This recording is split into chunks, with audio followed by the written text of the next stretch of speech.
నమస్తే అండి, welcome to Rani natural friends. Friends, ఇన్స్టెంట్గా అప్పటికప్పుడు దోశ చేసుకోవచ్చు. దోశ పిండి లేనప్పుడు ఇట్లా చేసుకోండి. ఇది వెయిట్ లాస్కి కానీ డయాబెటీస్కి కానీ అట్లాగే హెల్తీ కూడా. ఇది ఇన్స్టెంట్గా చేసుకోవాలి.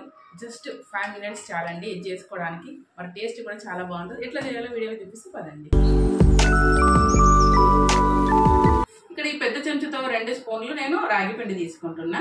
2 స్పూన్ల రాగి పిండి తీసుకున్నా కాబట్టి 1 స్పూన్ వచ్చేసి రవ్వ వేసుకుంటున్నా. రవ్వ వేసుకోవడం వల్ల క్రిస్పీ వస్తుంది అన్నట్టు. కొంచెం ఎక్కువ వేసుకున్నా ఏం కాదు, కొంచెం తక్కువ వేసుకున్నా ఏం కాదు. మనం క్రిస్పీ కోసం అయితే రవ్వ వాడుతున్నాము. ఇక్కడ నేను వేసుకుంది అయితే ఇంత. తర్వాత దీంట్లోకి రుచికి సరిపడా ఉప్పు వేసుకోవాలి. ఇంకా ఇన్స్టెంట్ గా చేస్తున్నాం కాబట్టి దీంట్లో పెరుగు వేసుకోవాలి. పెరుగు పుల్లటి పెరుగు అయితే మరీ మంచిది. లేకపోతే మనం ఇంట్లో ఏది ఉంటే అది వేసుకోవచ్చు. ఇన్స్టెంట్ గా దోశ వేసుకున్నప్పుడు పెరుగు వేసుకుంటేనే బాగుంటది టేస్ట్ అనేది. కొద్దిగా వాటర్ వేసుకొని మనకి దోశ పిండి ఎట్లా ఉంటుంది కన్సిస్టెన్సీ అట్లా ఉండేలా చూసుకోవాలి. ఇప్పుడు బాగా మిక్స్ చేసుకున్న తర్వాత మూత పెట్టుకుని ఒక 10 నిమిషాలు పక్కన ఉంచుకోవాలి.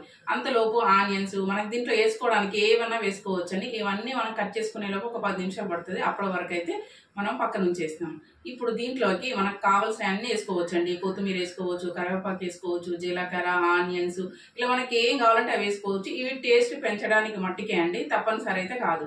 ఇవి ఏమి వేయకుండా కూడా మనం చేసుకోవచ్చు. అయితే ఇప్పుడు మనం దోశ వేసుకున్నప్పుడు దీన్ని సన్నగా దోశలాగా వేసుకోవాలనుకుంటే ఇవి వేయకండి ఆనియన్స్కి. ఇట్లా ఇంకా లేదు మనకి ఊతప్పలాగా టేస్ట్గా తినేటప్పుడు మంచిగా పంట కింద తగలాలనుకుంటేనే వేసుకోవచ్చు. అంటే వేసుకోకుండా వేసుకోవచ్చు, వేసుకొని కూడా వేసుకోవచ్చు. దీన్ని దోశ ప్యాన్లో వేసుకోవచ్చు మనము, లేదంటే నాన్ స్టిక్ ప్యాన్లో కూడా వేసుకోవచ్చు. ఇంకా టేస్ట్ బాగుండడం పాటు ఇది మనకి హెల్తీ కూడా, అందరికి తెలిసిందే కదా. దీంట్లో కాల్షియం, ఫైబర్ అన్నీ ఉంటాయండి. ఇది వెయిట్ లాస్ అవ్వాలనుకుంటే చాలా మంచిది. తప్పకుండా ట్రై చేసి చూడండి.